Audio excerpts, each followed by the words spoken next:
పరిశుద్ధాత్ముడు ఆదరణకర్త కాదా?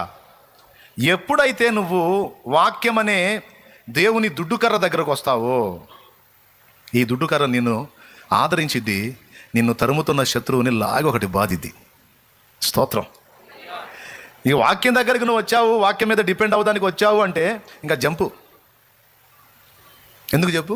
ఈ వాక్యం దుడ్డుకర్రతో పోల్చబడింది, ఖడ్గంతో పోల్చబడింది, అగ్నితో పోల్చబడింది, బండల్ని బద్దలు చేసే సుత్తితో పోల్చబడింది. వాక్యం దగ్గరికి ఎప్పుడైతే వస్తామో, వాక్యంలోకి ఎప్పుడైతే చూస్తామో, అప్పుడు దొరుకుతుంది మనకి ఆదరణ, మన శత్రువుకి పనిష్మెంట్. దేవునికి మహిమ.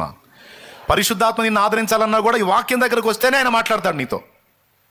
ఆయన నడిపిస్తాడు నిన్ను. అక్కడ పద, అక్కడ రింగిపోయావు కానీ నువ్వు అర్జెంటుగా బైబిల్ తీసుకో, ఏకాంతానికి బా, కాస్త గదిలోకి బా, నువ్వు బైబిల్ తీసుకో, నీతో మాట్లాడాలి నేను. ఆయన వాక్ వచ్చేస్తుంది నీకు.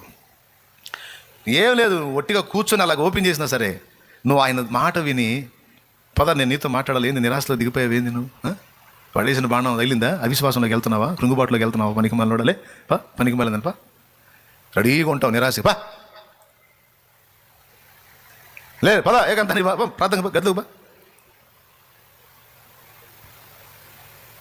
వెళ్ళి దేవుని వాక్యం వినటమో లేకపోతే తీసుకొని ధ్యానం చేయటమో, నువ్వు అలా తీసుకొని వాక్యం ముందు కూర్చోగానే నీతో ఆయన వాక్కుతో మాట్లాడుతూ ఉంటాడు పరిశుద్ధాత్మ.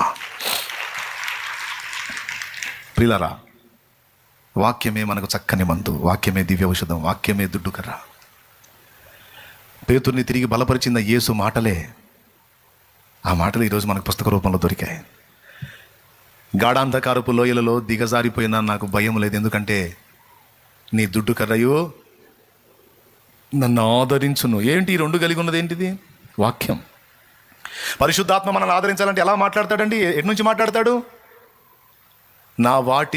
నా వాటిలోనివి తీసుకుని ఆయన మీతో మాట్లాడతాడు, మీకు బోధిస్తాడు. ఎన్నిసార్లు నడిపించాడో పరిశుద్ధాత్ముడు కృంగిన వేళ.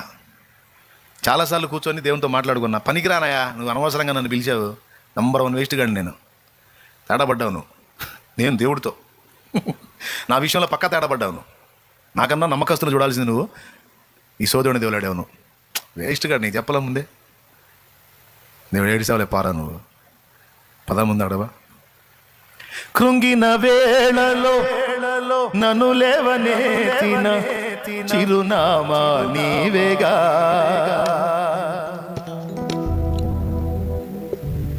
అక్కడికి పోయినాక అంటాడు ఏకాంతంలో దేవుని ముందు, గదిలోకి పోయినాక దేవుడు అంటాడు, ఏందిరా నీ స్వభ, ఏముంది, అంతా అయిపోయింది, నా పని అంతా అయిపోయింది. ఎవడు చెప్పాడు నీకు? లే కృంగిపోవాకలే, నేను లేనా?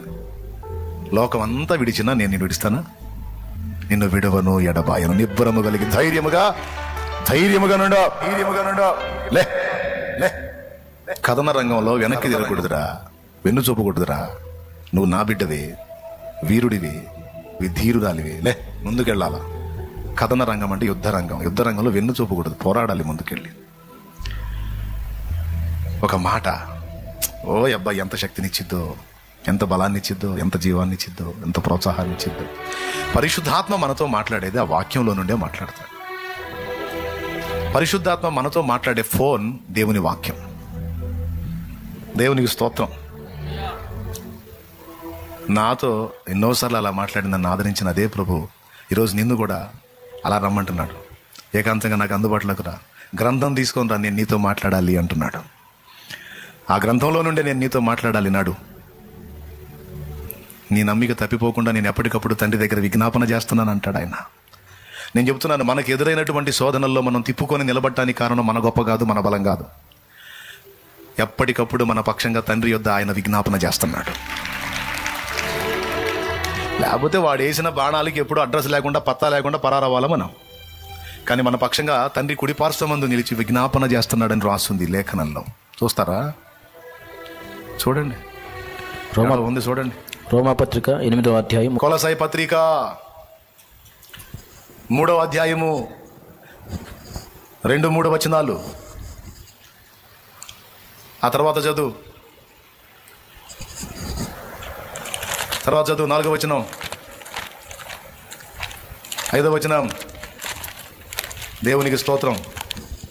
ఆ పైన చూడు, 1వ వచనం నుంచి మీరు క్రీస్తు యేసుతో కూడా లేపబడిన వారైతే అది కాదు, పైనున్న వాటినే వెదకుడి. అక్కడ క్రీస్తు దేవుని కుడిపార్శ్వమున కూర్చుండి ఉన్నాడు. అది నంబర్ 1. కుడి పార్శ్వమందు కూర్చున్నాడు. మార్కు సువార్త చివరి అధ్యాయం చివరి వచనం. చివరి అధ్యాయం తీసుకోండి, నేను చూపిస్తాను వచనాన్ని. 19వ వచనం చదువు చాలు. 16. ఇలాగూ ప్రభువైన యేసు వారితో మాట్లాడిన తరువాత పరలోకమునకు చేర్చుకొనబడి దేవుని కుడిపార్శ్వమున ఆసీనుడయ్యను. ఓకే, ఎందుకు దేవుని కుడి పార్శ్వమున ఉన్నాడు? రోమాపత్రిక 8:34 ఇప్పుడు చదువు. శిక్ష విధించువాడెవడు? చనిపోయిన క్రీస్తు యేసే. అంతేకాదు, మృతులలో నుండి లేచిన వాడును దేవుని కుడిపార్శ్వమున ఉన్నవాడును మన కొరకు విజ్ఞాపనము కూడా చేయువాడును ఆయనే. అబ్బా, దేవునికి మహిమ. యోహాను రాసిన మొదటి పత్రిక 2వ అధ్యాయము 1వ వచనం నుంచి చదువు. 2:1 యోహాను మొదటి పత్రిక. నా చిన్నపిల్లలారా, మీరు పాపము చేయకుండుటకై ఈ సంగతులను మీకు వ్రాయుచున్నాను. ఎవడైనను పాపము చేసిన ఎడలా నీతిమంతుడైన యేసు క్రీస్తు అను ఉత్తరవాది తండ్రి యొద్ద మనకున్నాడు. ఒక్కసారి ఆ సన్నివేశాన్ని ఊహించండి. ఇన్నిసార్లు అడుగులు జారి మళ్ళా నిలబడ్డావే, చేతులు జారి, నోరు జారి, కన్ను జారి, కాలు జారి, చెయ్యి జారి, నువ్వు తిరిగి తిప్పుకున్నావే, నిలబడ్డావే. మీరు నాలాగే బుక్స్ చదవడం ఇష్టపడతారా? బుక్స్ యోహాను మొదటి పత్రిక. నా చిన్నపిల్లలారా, మీరు పాపము చేయకుండుటకై ఈ సంగతులను మీకు వ్రాయుచున్నాను. ఎవడైనను పాపము చేసిన ఎడలా నీతిమంతుడైన యేసు క్రీస్తు అను ఉత్తరవాది తండ్రి యొద్ద మనకున్నాడు. ఒక్కసారి ఆ సన్నివేశాన్ని ఊహించండి. ఇన్నిసార్లు అడుగులు జారి మళ్ళా నిలబడ్డావే, చేతులు జారి, నోరు జారి, కన్ను జారి, కాలు జారి, చెయ్యి జారి, నువ్వు తిరిగి తిప్పుకున్నావే, నిలబడ్డావే. ఎట్లా సాధ్యమైందో తెలుసా? ఎలా విశ్వాసంలో నిలబడున్నావో తెలుసా? అవిశ్వాసివి కాకుండా ఇంకా విశ్వాస యాత్రలో సాగుతున్నావు తెలుసా? క్రీస్తు యేసును ఉత్తరవాది నీ పక్షాన అక్కడ విజ్ఞాపన చేస్తూ ఉన్నాడు. మన పక్షంగా విజ్ఞాపన చేస్తున్నాడు, ప్రార్థన చేస్తున్నాడు, తండ్రిని అడుగుతున్నాడు. తెలియదులేయ్యా, పోనీ తండ్రి. కృంగిన వేళలో నన్ను లేవనే చిరునామా నీవేగా, నీ కృప నిత్యముండును అన్నాడా? అప్పుడప్పుడు ఉండును అన్నాడా? నీ కృప నిత్య లక్షణాలను బట్టి వైద్యుని సంప్రదించినట్లు మనలో కలుగుతున్నటువంటి నిరాశ, నిస్పృహ, కృంగుబాటు మొదలైనటువంటి లక్షణాలను బట్టి మనము దేవుణ్ణి సంప్రదించాలి. నాకు ఎందుకు ఇలా అవుతుంది తండ్రి? నేను ఎందుకు ఇలా అయిపోతున్నాను? దీని గురించి నీవేమంటావని లక్షణాలను గుర్తుపట్టి, ఓహో నాకు జ్వరం వచ్చింది, ఒళ్ళంతా కాలిపోతుంది, డాక్టర్ గారు ఇంజక్షన్ చేయండి, జ్వరం వచ్చిందని పోతావుగా, టాబ్లెట్ ఇవ్వండి అని పోతావుగా. లక్షణాన్ని చూసుకొని అలాగే నిరాశ, నిస్పృహ, కృంగుబాటు, నిరుత్సాహం మొదలైన దరిద్ర లక్షణాలు నీలో కనబడ్డాయంటే విశ్వాసం సన్నగిల్లింది అని అర్థం. ఇప్పుడు నువ్వు పరమ వైద్యుడిని సంప్రదించాలి, లేకపోతే అపాయంలో పడతావు, అవిశ్వాసంలో పడతావు, లేనిపోయినటువంటి దరిద్రాలన్నీ తెచ్చుకుంటావు. ఆ నిరాశ నిస్పృహలోకి వెళ్ళి నువ్వు ఏవైతే ఊహిస్తావో, ఏవైతే అనుకుంటావో అన్నీ నెత్తి మీదకి తెచ్చుకుంటావు. అందుకని అవి నీకు రాకుండానట్లు నీవు దేవుని చేరవలసి ఉన్నది, దేవుని పాదాలను ఆశ్రయించవలసి ఉన్నది, ఆయన వాక్యమును వెతకవలసి ఉన్నది. ఇదండి దావీదు గారు నేర్పిన పాఠం అది. ఆ వాక్యం దగ్గరికి వెళ్ళినప్పుడు, ఇక దేవుని దగ్గరికి వెళ్ళినప్పుడు దేవుడు ఏమంటాడో తెలుసా? నీకు ఎట్టి కార్యములు చేశానో గుర్తులేదా? ఇంతవరకు నేను ఎలాగో నడిపించితేనో గుర్తులేదా? ఇంతవరకు కాచిన నేను ఇప్పుడు వదిలిపెడతానా? లే, ఇదిగో ఇన్ని వాగ్దానాలు నీ కొరకు సిద్ధపరిచాను, ఇదిగో ఇలా చేయబోతున్నాను, లే లే లే లే లే పద. వదలడే, వదిలిపెట్టడే. ఏమండి? పోయాడు చివరిలో. ఇంత చేసినాక మళ్ళీ వలభుజాన్ని వేసుకొని పోయాడు. అయినా వదిలిపెట్టలా. అయ్యా చేపలు పట్టుకుంటాను పోయా, ఎందుకు పిలిచా? ఎందుకు పిలిచా? పనికి మళ్ళీ ఎందుకు పిలిచా? అనలా, నీ బుద్ధి బానిచ్చుకున్నావు కదా అనలా. పిల్లలారా మీ వద్ద ఏమైనా ఉందా అన్నాడు. ఆయన ఎవరో చూడండి, ఆయన మాకే పడక సత్తంటే, పిల్లలారా మీ వద్ద తినటకి ఏమైనా కలదా? దోనె కుడి ప్రక్కన వల వేయండి. యోహాను వేసాడు కేక, అమ్మ ఆయన ప్రభు సుమి అని. దూకాడు పేతురు. 153 పెద్ద చేపలు పడ్డాయి, దరికి లాక్కొచ్చారు. వాళ్ళు తెచ్చినట్లు కొన్ని వేసాడు తీసుకొచ్చిన నిప్పుల్లో. వాళ్ళు వచ్చేటప్పటికే చేపలు ఉన్నాయి, రొట్టెలు ఉన్నాయి. చూడండి ఈ విచిత్రం చూడండి, తేడా పడితే వాళ్ళు వింతండి. నాకు అదే నవ్వు వచ్చింది, ఏడుపు వచ్చింది, అన్నీ వస్తాయి ఆయన చేష్టాలకి. ఎవరు చేష్టాలకి? తిట్టాల్సింది పోయి వాళ్ళకి చేపలను రొట్టెలు పెట్టాడు. స్తోత్రం కదా. వాళ్ళని ఏం చేయాలా? సీమను నిన్ను మనుషులను బట్టే జాలరిగా చేస్తానంటే నువ్వే మళ్ళీ చేపలకు వచ్చావు. బుద్ధ కొడపా, బుద్ధ కొడపా. పనికి మనలోడపా ఏం చెప్పాను నీకు? మనుషులు బట్టే జాలరవి నువ్వు అని చెప్పాను. చక్కగా నిలువుటంగి వేసి పెద్ద మనిషి నా పక్కన తిప్పుకుంటే మళ్ళీ గోచిపెట్టి బయలుదేరావే భలేవాడు పాప అన్నాడా? ఏమల్లా. నా బిడ్డలకు ఆకలైనట్టుంది, నేనుంటే వాళ్ళకి రొట్టెలో ఆహారం సమృద్ధిగా ఉంటుంది కదా. ఇప్పుడు నేను లేను, వాళ్ళు చేసే పని లేదు. మరి పని లేనప్పుడు నేను లేనప్పుడు వారి కడుపెట్ట నిండిద్ది. జ్ఞానము గల తండ్రి ఆయన. హల్లెలూయా. కడుపెట్ట నిండిద్ది. అయ్యయ్యో, అందుకే అన్నాడు, పిల్లలారా తినుటకు మీ వద్ద ఏమైనా ఉందా? దోనె కుడి ప్రక్కన వల వేయుడే మీకు దొరుకును. గనుక వారు అలాగూ చేయగా విస్తారమైన చేపలు పడినందున వల లాగలేకపోయిరి. Same dialogue, same. వామ్మో, ఆయనే. కాబట్టి యేసు ప్రేమించిన శిష్యుడు, ఆయన ప్రభువు సుమి అని పేతురుతో చెప్పాను. అప్పుడు ఆయన ప్రభు అని సీమోను పేతురు విని వస్త్రహీనుడై ఉన్నందున, అంటే ఏ టైపులో ఉన్నాడో ఊహించుకోండి. గోచి పెట్టుకొని ఉన్నాడు. ఉన్నందున పై బట్ట వేసి సముద్రములో దుమికెను. వెళ్ళిపోయారు. ఆ చేపలు తీసుకొని వెళ్తే అప్పటికే రెడీ చేసి పెట్టాడు. తిట్లు తిట్టాల్సింది తిట్టడే, తిట్లకు బదులు రొట్టెలు పెట్టాడు. ఏలియా దగ్గర కూడా అంతే, ఏలియా దగ్గర కూడా అంతే. ఆడ మనిషికి భయపడి పారిపోయి వస్తావా? పెద్ద అగ్ని ప్రవక్తలా బిల్డప్ ఇచ్చావే, ఆడ దొరికేవరా నాయన అల్లా.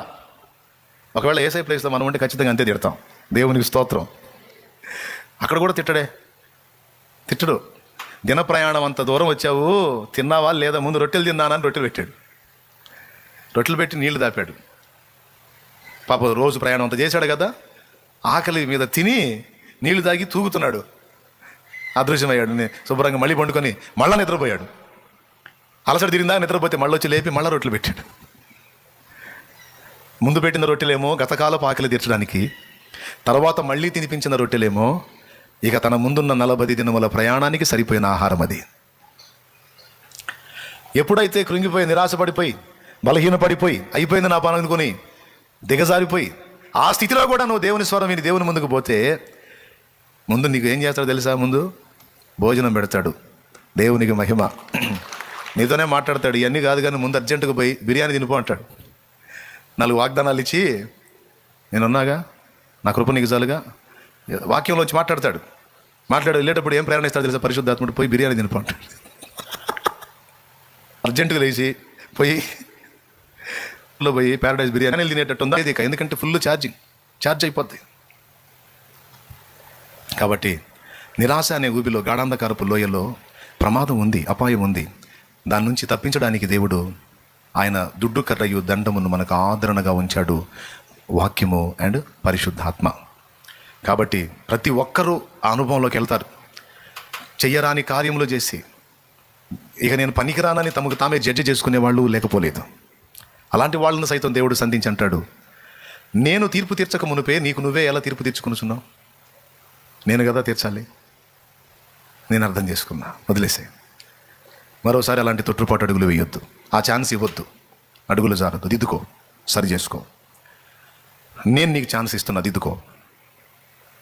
మరోసారి మళ్ళా ప్రయత్నించు, మళ్ళీ ప్రయత్నించు, జయం వచ్చిందాకా ప్రయత్నించు. గుర్తుపెట్టుకో, నేను లోకమును జయించాను, నా బిడ్డగా నువ్వు కూడా గెలుస్తావు. ఫైనల్. నా బిడ్డగా ఈరోజు నీకు ఆటుపోట్లు అపజయాలు ఎదురవుతుండొచ్చు. ఫైనల్ ఫినిషింగ్ టచ్, ముగింపేంటో తెలుసా? నీకు జయం ఖాయం. నువ్వే గెలుస్తావు. ఎందుకో నేను నీ చెయ్యి పట్టుకొని ఉన్నాను, దాన్ని నెరవేర్చే వరకు నేను నిన్ను విడువను. ఒకళ్ళ ఈరోజు ఏ నిరాశలో ఉన్నావు, నిస్పృహలో ఉన్నావో, ఏ కృంగుబాటు నిన్ను ఆవరించిందో, ఏ విషయాన్ని గురించి డీలా పడుతున్నావో, డోంట్ వరీ. దేవుని వాక్యం దగ్గరకు వచ్చావు, దేవుడు నీతో మాట్లాడుతున్నాడు. దావీదును అలాగా అనేక సార్లు ధర్మశాస్త్రము ఆదరించిందట. 119వ కీర్తన చదవండి. తర్వాత మరికొన్ని కీర్తనలు ఉన్నాయి. దేవా, నీ ధర్మశాస్త్రము నన్ను ఆదరించని ఎడలా నేను లేక ఉందును. ఇప్పుడు ఏమైపోయి ఉందునో అనే మాటలు కూడా వాడాడు. అవి మీకు కీర్తనలో దొరుకుతాయి. ఇంటికి పోయి ఇంట్రెస్ట్ ఉంటే చూసుకోండి. శుద్ధాత్మ ఆయనను ధర్మశాస్త్రం దగ్గరికి నడిపించి, ఆ ధర్మశాస్త్రంలో దేవుడు ఆదరించినటువంటి, భక్తులు ఆదరించినటువంటి విషయాలన్నిటిని చదివి ఆదరణ పొందాడట. ఇంతగా తోడై ఉండి నా పితరులను నడిపించిన నా తండ్రి నన్ను వదిలిపెడతాడా? ఆ దేవుని వాక్కు చేత ఆదరణ పొంది గాఢాంధకారపు లోయలో బయటపడ్డాడట. బయటకు వచ్చేసాడట. చీకటి కెరట